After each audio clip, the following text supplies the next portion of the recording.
Selamat pagi anak-anakku kelas 7 SMP Setelah Matutina Salatiga yang terkasih. Perkenalkan pada pagi hari ini, saya Bapak Thomas Trimaryoto, SPD, dari Seksi Kurikulum akan menyampaikan materi kurikulum 2013 dalam kegiatan pengenalan lingkungan sekolah tahun ini.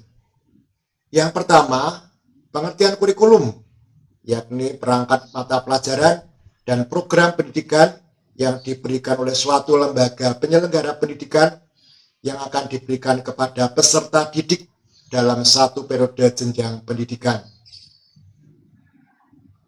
Sekolah kita dalam kegiatan pembelajaran tahun ini menggunakan kurikulum 2013. Nah, kurikulum 2013 adalah kurikulum yang terpadu, yakni suatu model pembelajaran yang melibatkan beberapa mata pelajaran untuk memberikan pengalaman yang bermakna dan luas kepada peserta didik. Kemudian yang ketiga, untuk struktur kurikulumnya, kelompok A itu ada, yang pertama adalah pendidikan agama dan budi pekerti, itu baik kelas 7, 8, dan 9, masing-masing 3 jam per minggu. Yang kedua, pendidikan Pancasila dan kewarganegaraan 2 jam per minggu. Yang ketiga, bahasa Indonesia 6 jam per minggu. Yang keempat, matematika 5 jam per minggu. Yang kelima, IPA itu 5 jam per minggu. Kemudian yang keenam, IPS 4 jam per minggu. Kemudian yang ketujuh, bahasa Inggris 4 jam per minggu. Kemudian dalam kelompok B, yang pertama seni budaya itu 3 jam per minggu. Yang kedua, pendidikan jasmani, olahraga, dan kesehatan 3 jam per minggu. Kemudian yang ketiga, prakarya untuk kelas 9, informatika kelas 7 dan 8 itu 2 jam per minggu. Kemudian yang keempat, bahasa Jawa itu 2 jam per minggu. Kemudian dalam pengembangan diri itu yang pertama adalah bimbingan konseling 1 jam per minggu. Dan yang kedua adalah kemarsudirinian 1 jam per minggu. Sehingga jumlah keseluruhan adalah 42 jam per minggu. Kemudian yang D, pelaksanaan pembelajaran kurikulum 2013, itu meliputi kegiatan pendahuluan, kegiatan inti, dan kegiatan penutup. Yang E, daya dukung pelaksanaan kurikulum 2013, yakni tersedianya sarana dan prasarana. Yang pertama, perabot, yang kedua peralatan pendidikan, yang ketiga media pendidikan, yang keempat buku dan sumber belajar, yang kelima adalah bahan habis pakai. Kemudian juga ditunjang dengan yang pertama adalah tersedianya lahan, yang kedua ruang kelas yang memadai, ruang pimpinan satuan pendidikan atau ruang kepala sekolah, yang keempat ruang pendidik atau guru, kemudian ruang tata usaha, ruang perpustakaan, ruang laboratorium, ruang kantin, kemudian tersedianya listrik, kemudian yang ke-10 tempat berolahraga, dan yang ke-11 tempat beribadah. Kemudian dalam kurikulum 2013 itu penilaiannya meliputi aspek pengetahuan, keterampilan, dan sikap.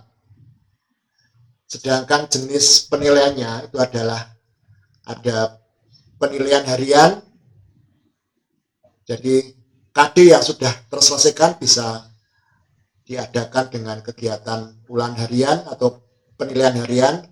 Kemudian penilaian tengah semester itu biasanya diselenggarakan bulan September dan bulan Maret, sedangkan penilaian akhir semester biasanya terselenggara pada bulan Desember dan pada bulan Juni. Kemudian yang G, kriteria ketuntasan minimal dan program remedial. Kriteria ketuntasan minimal untuk kelas 7 setiap pelajaran atau masing-masing pelajaran adalah 70. Sedangkan program remedial atau perbaikan, yang pertama, tes atau ulangan remedial hanya untuk ulangan harian sebelum tes akhir semester. Yang kedua, Tes atau ulangan remedial dilaksanakan oleh peserta didik yang belum mencapai nilai tuntas pada kompetensi dasar yang diuji atau diteskan berdasarkan kriteria ketuntasan minimal masing-masing mata pelajaran. Yang C, program remedial dilakukan dengan remedial teaching, yaitu adanya pembelajaran dulu, kemudian baru diikuti dengan tes atau ulang dengan tingkat kesukaran yang diturunkan atau dengan penugasan. Yang D, tes atau ulang remedial dilaksanakan sepulang sekolah yang diatur oleh masing-masing guru mata pelajaran. Kemudian yang H, pembobotan nilai rapor. Yang pertama, nilai penilaian harian atau NPH itu mempunyai bobot 60%. Sedangkan penilaian tengah semester itu memiliki bobot 20%. Kemudian penilaian akhir semester juga memiliki bobot 20%. Kemudian perhitungannya. Nilai rapor didapatkan dari nilai rata-rata penilaian harian dikalikan 60% ditambah dengan nilai penilaian tengah semester dikalikan 20 ditambah nilai penilaian akhir semester dikalikan 20. Contoh perhitungannya. Ada contoh perhitungan nilai mata pelajaran bahasa Inggris. Misalnya seorang itu memiliki nilai seperti ini. Pada KD yang 3.1 pada tertulis dia mendapatkan 85. Penugasannya mendapatkan 90 dan 84. Akhirnya rata-rata 85,8. Sedangkan pada KD 3.2 tes tertulis dia mendapatkan 80. Penugasannya dapat 88, di rata-rata mendapat 83,2. Sedangkan pada KD yang ketiga 3.3 tes tertulis mendapatkan 70. Penugasannya 71. Sehingga rata-ratanya 70,2. Pada KD 3.4 tes tertulis dia mendapatkan 80, penugasannya dapat 85 dan 82, rata-rata 81,4. Sedangkan KD yang 3.5 tes tertulis dia mendapatkan 90, penugasannya dapat 94, rata-rata 91,6.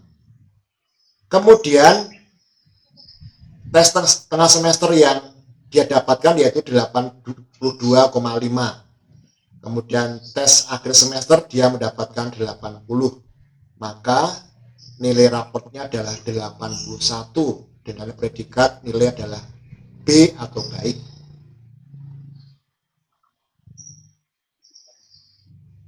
Sedangkan untuk predikat nilai itu nilai 90 sampai 100 itu predikatnya A atau sangat baik.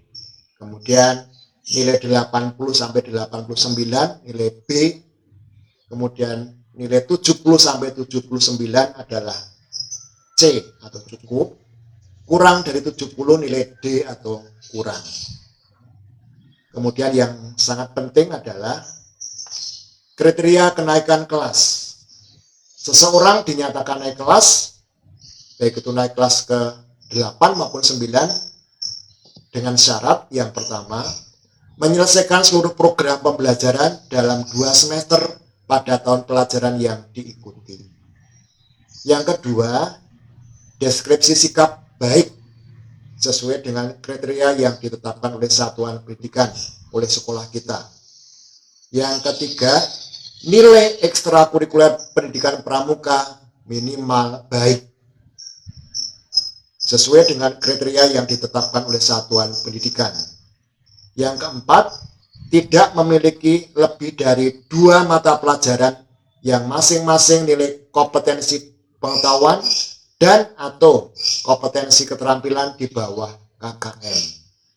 Yang kelima adalah persentase kehadiran minimal 90%. Anak-anakku yang terkasih, demikian yang dapat saya paparkan dalam materi kurikulum 2013. Terima kasih.